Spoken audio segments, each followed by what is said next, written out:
오늘 본문은 사사기 10장입니다. 사사기가 시작하면서부터, 즉 사사기 1장부터 오늘 본문까지 총 7명의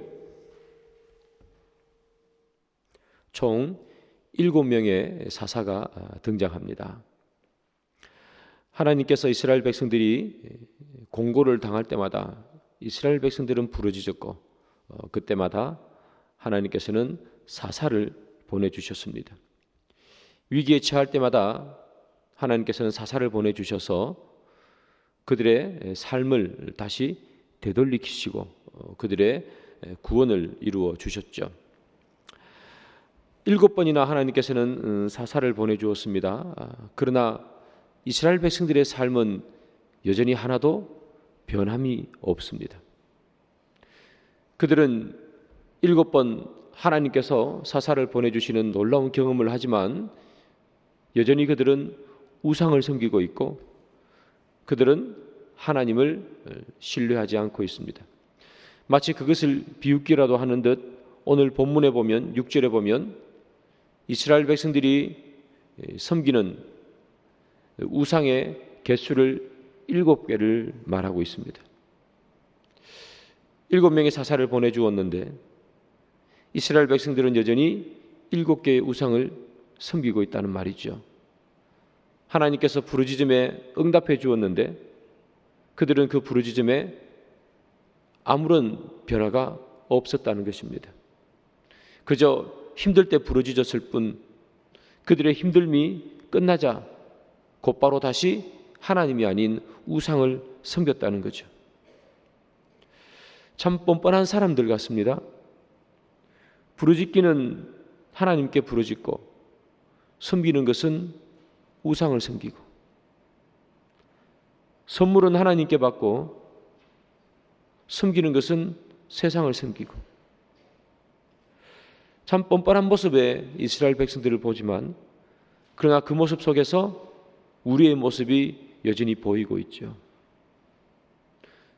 우리는 어려움이 있을 때마다 하나님 앞에 부르짖습니다. 하나님께서 우리를 고쳐주시기를, 하나님께서 우리를 낫게 하시기를. 부르짖기는 하나님을 부르짖지만 그러나 섬기는 것은 세상을 섬기고 있더라. 하나님께서 우리에게 구원을 베풀어 주시기를 소망하지만 그러나 구원이 우리의 그 부르짖음에 대한 응답이 우리에게 임하실 때 곧바로 세상을 달려나가는 우리의 모습 속에서 여기 나오는 이 이스라엘 백성들의 모습을 보게 되죠. 7절을 보면 이렇게 뻔뻔하게 신앙생활하는 이스라엘 백성들을 향해서 하나님께서는 진노하신다 그렇게 표현합니다. 하나님께서 진노하셨습니다. 그래서 그 이스라엘 백성들을 다시금 질책하기로 결정하셨습니다. 그리고 그들을 징계하시죠. 이번에는 블레셋과 암몬 사람들을 들어서 이스라엘 백성들을 징계하십니다. 이스라엘 백성들을 그들의 손에 붙여버렸습니다.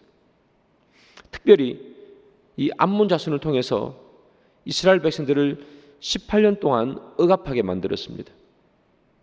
여러분 18년 동안 외국 나라가 우리나라에 주둔해서 그 나라를 억압했으니 그 고통이 얼마나 심했겠습니까?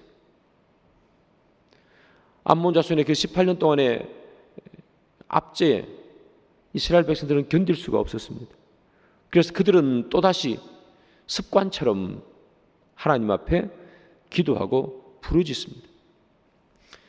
그런데 이들이 지금 기도하고 부르짖는 것은 그 이전에 이스라엘 백성들이 하나님께 부르짖는 것과는 조금 차이가 있습니다. 한번 보겠습니다. 사사기 10장 10절입니다. 이스라엘 자손이 여호와께 부르짖어 이르되 우리가 우리 하나님을 버리고 바알을 섬김으로 주께 범죄하였나이다 하니 이렇게 기록합니다. 여러분 방금 읽었던 이 10절에서 이스라엘 백성들이 그 이전에 부르짖었던 이 부르짖음과 차이가 있다는 것을 여러분 혹시 발견하셨습니까? 어떤 차이가 있는가 하면 그 이전에는 그냥 부르짖었습니다. 우리의 고통을 해결해 주십시오. 우리가 너무 힘듭니다. 우리의 아픔을 해결해 주십시오. 그렇게 부르짖었습니다. 그러나 오늘 본문의 하나님의 부르짖음은 무엇인가 하면 바알을 섬김으로 주께 범죄하였습니다. 죄에 대한 고백이 있는 거죠. 그 이전에는 그냥 무작정 살려달라고만 했습니다. 그러나 오늘 본문에서는 내가 범죄했습니다 하는 죄의 고백이 있더라는 것입니다. 여러분, 얼마나 다급했으면 이들이 죄를 고백하면서 하나님께 부르짖었겠습니까? 그것은 무엇을 말하는가 하면 그들이 고통당하고 그들이 징계를 받고 있는 이유를 정확하게 알고 있었다는 겁니다. 그러니 내가 바알을 섬김으로 주께 범죄했습니다 이렇게 얘기한 것입니다. 그들은 우상을 섬기고 바알을 섬기는 것이 죄인지 모르고 그렇게 하나님을 떠나 우상을 섬긴 것이 아니라는 겁니다. 그들은 정확하게 알고 있었습니다. 하나님은 우상을 섬기는 것을 싫어한다는 것을 정확히 알고 있었습니다. 그래서 그들의 고통이 어느 정도 있을 때는 웬만큼 견뎠었는데 견딜 수 없을 정도가 되자 그들은 정확하게 자신의 잘못이 무엇인지 하나님 앞에 내어놓는 거예요. 내가 바알을 섬겼기 때문에 이 고통이 오는구나.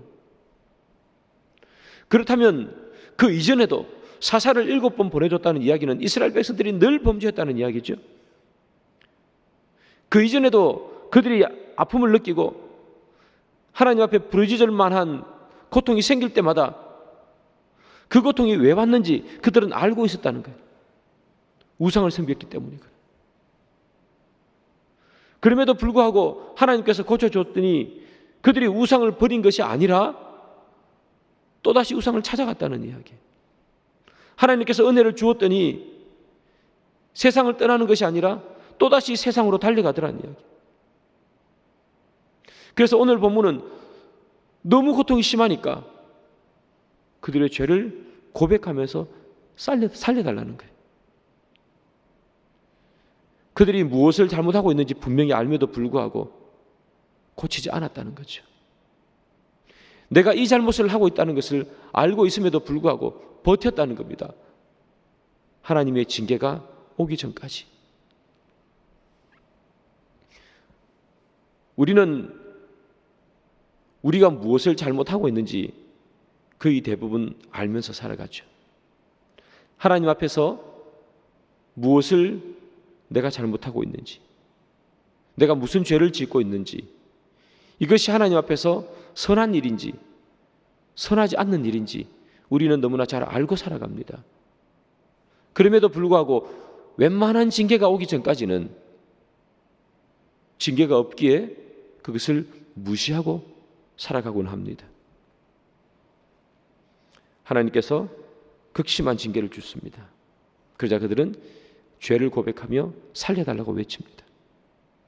그런데 이들이 지금 하나님 앞에 부르짖는 이 회개와 살려달라고 하는 이 외침은 마음속에서 나오는 진정한 외침일까? 진정한 회개일까? 그것은 하나님의 반응을 보면 알 수 있겠죠. 10장 13절 14절에 하나님의 반응이 나옵니다. 너희가 나를 버리고 다른 신들을 섬기니 그러므로 내가 다시는 너희를 구원하지 아니하리라. 가서 너희가 택한 신들에게 부르짖어 너희의 환난 때에 그들이 너희를 구원하게 하라 하신지라. 하나님의 응답이 달라졌습니다. 예전에는 부르짖으면 그냥 사사들을 보내고 그들을 구원해 주었습니다.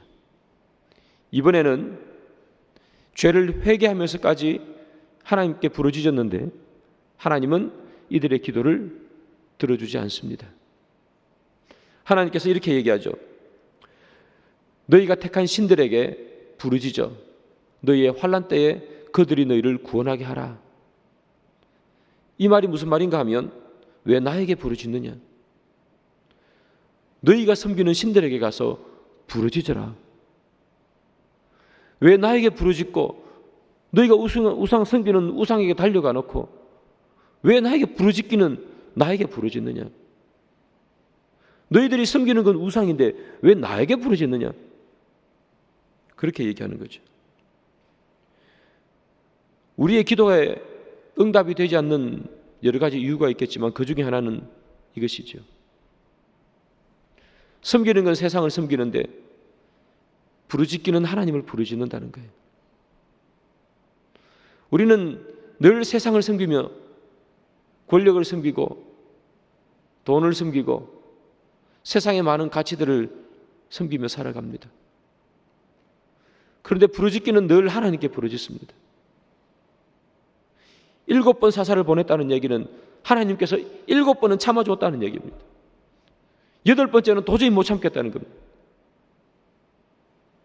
하나님께서 우리가 세상을 섬기고 주님을 부르짖지만 그럼에도 불구하고 우리의 기도를 응답해 주시는 것은 어쩌면 하나님께서 참아주시는 것일 수도 있습니다. 하나님께서 너희 신들에게 부르짖어 환난을 면하라 이렇게 이야기합니다. 너희들이 섬기는 우상이 그렇게 좋으면 우상에게 가라. 하나님께서 왜 이런 말씀을 하실까요? 이스라엘 백성들이 아프다고 부르짖었잖아요. 하나님 너무 아픕니다. 나 좀 살려주세요. 하나님께서 살려줬더니 성한 몸을 가지고 우상을 섬기고 성하게 만들어줬더니 나쁜 짓을 하더라는 이야기죠. 왜 그렇다면 내가 너를 고쳐줘야 하느냐? 하나님 내 사업이 너무 어렵습니다.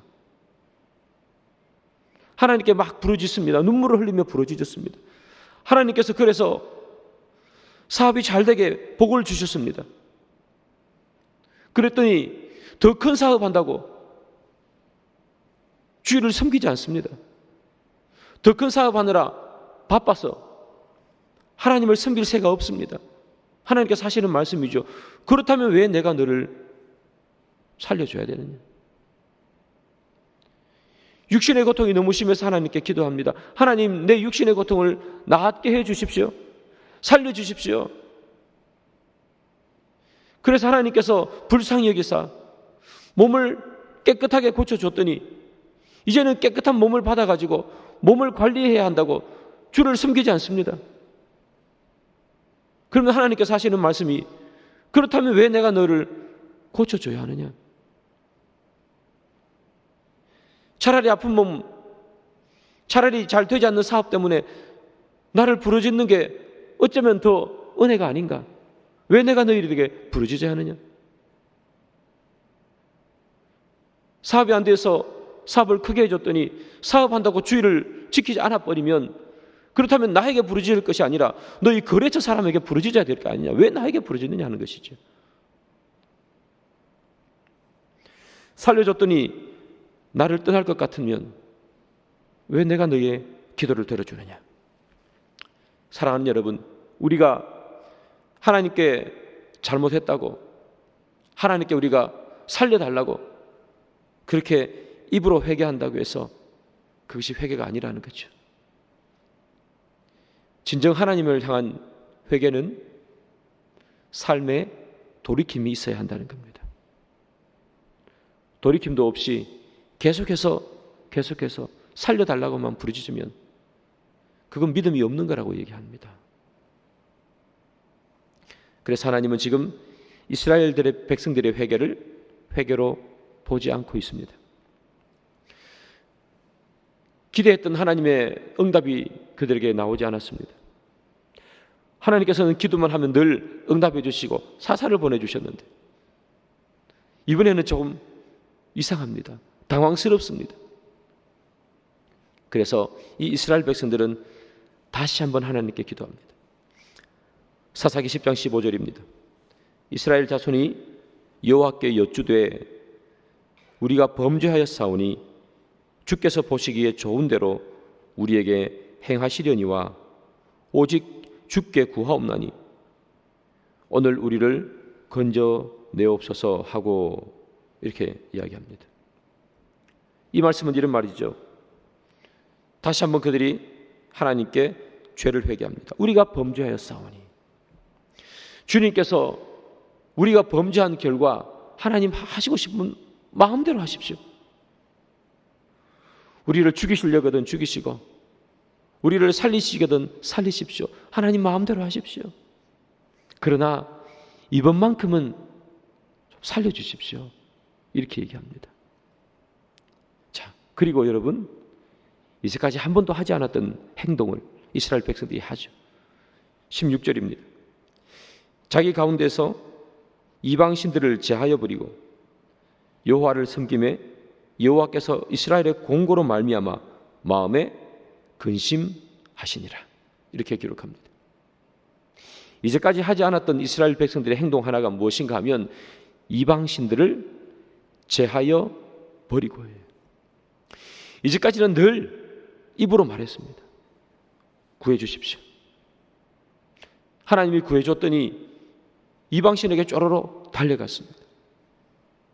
그런데 이번에는 하나님의 반응이 이상합니다. 나는 너희를 구해주지 않겠다. 그러자 이 이스라엘 백성들이 깜짝 놀랐나 봅니다. 왜 하나님께서 이렇게 진노하셨는지 그들은 분명히 알고 있습니다. 이방신들을 버렸습니다. 참 이스라엘 백성들을 알고 있음에도 안 하는 거죠. 이방신 때문에 아픔이 오고 하나님께서 반응을 하지 않자 이방신 때문에 반응하지 않으시는구나. 너무나 정확하게 그들의 잘못을 알고 있는데도 불구하고 늘 이방신을 섬기는 그들을 봅니다. 이방신을 제했습니다. 그리고 하나님 앞에 다시 부르짖는 거죠. 좀 살려주십시오. 그때 하나님의 반응이 이것이었습니다. 마음에 근심하시니라. 근심했다는 말은 우리가 걱정과 근심거리가 있을 때에 마음에 근심이 있다, 그렇게 말하잖아요. 그 근심이 아니라 이때 근심한다 하는 이야기는 애가 끓는다 하는 그런 표현입니다. 이스라엘 백성들이 하나님께 나와서 그들이 무엇 때문에 이렇게 하나님 앞에 진노를 당하는지 분명히 깨닫고 그리고 우상을 던져버리고 하나님 앞에 나와서 다시 무릎 꿇었습니다. 그때에 되어서야 하나님의 마음이 애가 끓기 시작합니다. 애가 끓는다는 말은 무슨 말입니까? 하나님의 마음이 이스라엘 백성들의 마음과 맞닿았다는 이야기죠. 어찌할 바를 모릅니다. 이스라엘 백성들의 고통을 보니까 내 고통 같습니다. 이전에 나는 너희를 구해주지 않을 것이다, 그렇게 이야기했는데 하나님의 마음이 내가 괜히 그렇게 얘기했나? 우리가 그럴 때 있지 않습니까? 애 끓는 마음입니다. 고쳐주고 싶은 마음입니다. 기다릴 수 없는 마음. 그런 거 보면 참 하나님은 마음이 약하신 분 같습니다. 지금 이 순간에 나는 너희를 돌아보지 않을 거야, 나는 너희의 기도를 들어주지 않을 거야, 그렇게 이야기했는데 돌아서자마자 하나님께서 마음이 어떻게 되세요? 애가 끓는 거예요. 아플 텐데, 힘들 텐데. 그렇다면 여러분, 좀 전까지 하나님의 반응은 그들의 기도에 응답하지 않는 것이었는데 지금은 왜 하나님의 마음을 애가 끓게 만들었을까? 무엇이 그렇게 만들었을까요? 무엇이 하나님의 마음을 이렇게 돌려놓은 것일까요?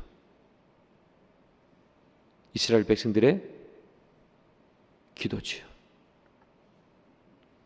하나님께서 분명히 거부했음에도 불구하고 이스라엘 백성들이 기도했습니다.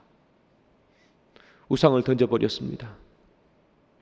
그리고 하나님 앞에 무릎을 꿇었습니다. 사랑하는 여러분, 하나님의 마음을 바꿀 수 있는 것은 기도 외에는 아무것도 없습니다. 하나님의 마음을 움직이게 하는 것은 우리의 간절한 기도 외에는 아무것도 없는 거죠. 이런 기도 소리, 하나님 앞에 부르짖고 내 잘못을 회개하고 그런 기도의 소리가 교회를 채울 때 교회는 교회다워지고 교회는 아름다워지는 거죠. 가장 큰 안타까움 중에 하나가 무엇인가 하면 기도의 소리가 줄어들어가고 있다는 사실입니다. 우리 교회뿐만 아니라 모든 교회가 다 마찬가지겠지만 사랑하는 여러분, 기도의 소리가 줄어가고 있습니다. 그래서 우리가 가장 먼저 되돌려야 하는 것은 무엇인가 하면 기도의 소리겠습니다. 우리의 삶도 이스라엘 백성들의 삶과 별반 다를 것이 없지 않습니까? 부르짖어야 할 것들이 참 많죠. 때로는 우리의 삶 가운데 해결하지 못하는 문제들 때문에 부르짖어야 합니다. 때로는 여러분들의 가정 문제 때문에 부르짖어야 할 부르짖음이 있습니다. 우리는 부르짖어야 할 기도의 제목들이 참 많습니다. 그렇다면 그것이 어떻게 응답으로 해결로 우리에게 올 수 있을까요? 하나님의 마음을 움직이는 것 이외에 어떻게 우리의 기도 제목이 응답되어질 수 있겠습니까? 하나님의 마음을 움직이지 않으면 해결되어질 수가 없는 것 아니겠습니까? 그렇다면 우리가 해야 되는 것이 무엇일까요? 우리의 기도의 소원, 우리의 기도의 제목, 하나님 앞에 부르짖는 거죠. 기도하는 거죠. 그 기도의 소리가, 기도의 자리가 점점 비워져 갑니다. 안타까운 일이죠. 특별히 코로나19 이후에 우리의 기도의 자리가 참 많이 비는 것 같습니다. 사랑하는 여러분, 우리는 이제 되돌려야 할 때가 되었습니다.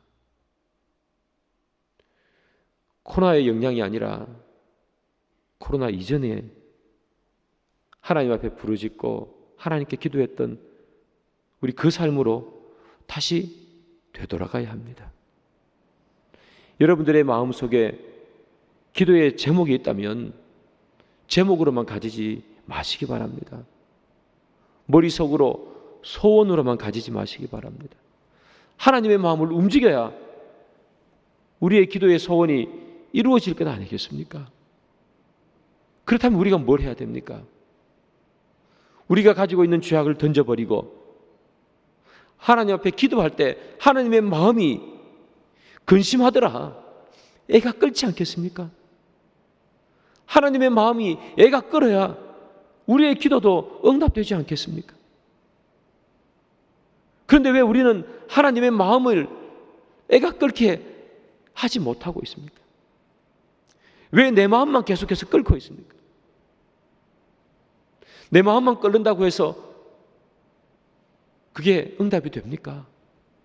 마음만 아프지요. 하나님의 마음이 애가 끓도록 만들어야 우리의 소원이 이루어질 것 아니겠습니까? 사랑하는 여러분, 우리의 기도의 제목을 이룰 수 있는 것, 그것은 하나님의 마음을 움직이는 것밖에 기도 외에는 없다는 것을 기억하시길 바랍니다. 그리고 여러분의 삶에 기도의 삶을 되돌리시고 여러분들의 삶에 하나님을 향한 부르짖음의 삶을 되돌리시길 바랍니다. 그럴 때 하나님께서 우리의 그 애 끓는 마음을 보시고 주님의 마음이 함께 애가 끓어주시는 거겠죠. 우리는 이제 새벽을 깨워야 합니다. 이렇게 새벽에 나오신 것처럼 새벽을 깨워 하나님 앞에 부르짖을 때 주님의 마음이 움직이지 않겠습니까? 매일매일마다 여러분 하나님 앞에 기도하는 기도의 시간을 가지십시오. 그때 하나님의 마음이 애가 끓어서 우리의 마음을 알아주시는 거예요. 금요일 날마다 나와서 부르짖어야 합니다. 그때마다 하나님께서 우리의 마음을 보시고 주님의 마음을 우리의 마음과 합하시는 거죠. 우리가 되돌려야 할 것, 가장 중요한 것 하나가 바로 이 기도라는 것입니다. 말씀의 결론을 맺습니다. 사랑하는 여러분, 우리가 열심히 신앙생활하며 몇십 년을 달려왔습니다. 그러나 요 몇 년간 앞으로 달려가지 못하고 계속해서 후퇴만 해왔습니다. 이제 다시 앞으로 달려가야 합니다. 무엇을 가지고 달려갈 수 있을까? 그 첫 번째 무기는 바로 기도입니다. 여러분들의 삶 속에 조금은 늦춰져 있고 조금은 놓아놓았던 하나님의 마음을 끓게 만드는 이 기도의 삶, 그 삶을 다시 회복하시고 여러분들의 기도의 소원을 주님 앞에 아뢰어 주님 앞에 응답을 받는 귀한 저와 여러분들이 되기를 주님의 이름으로 축복합니다.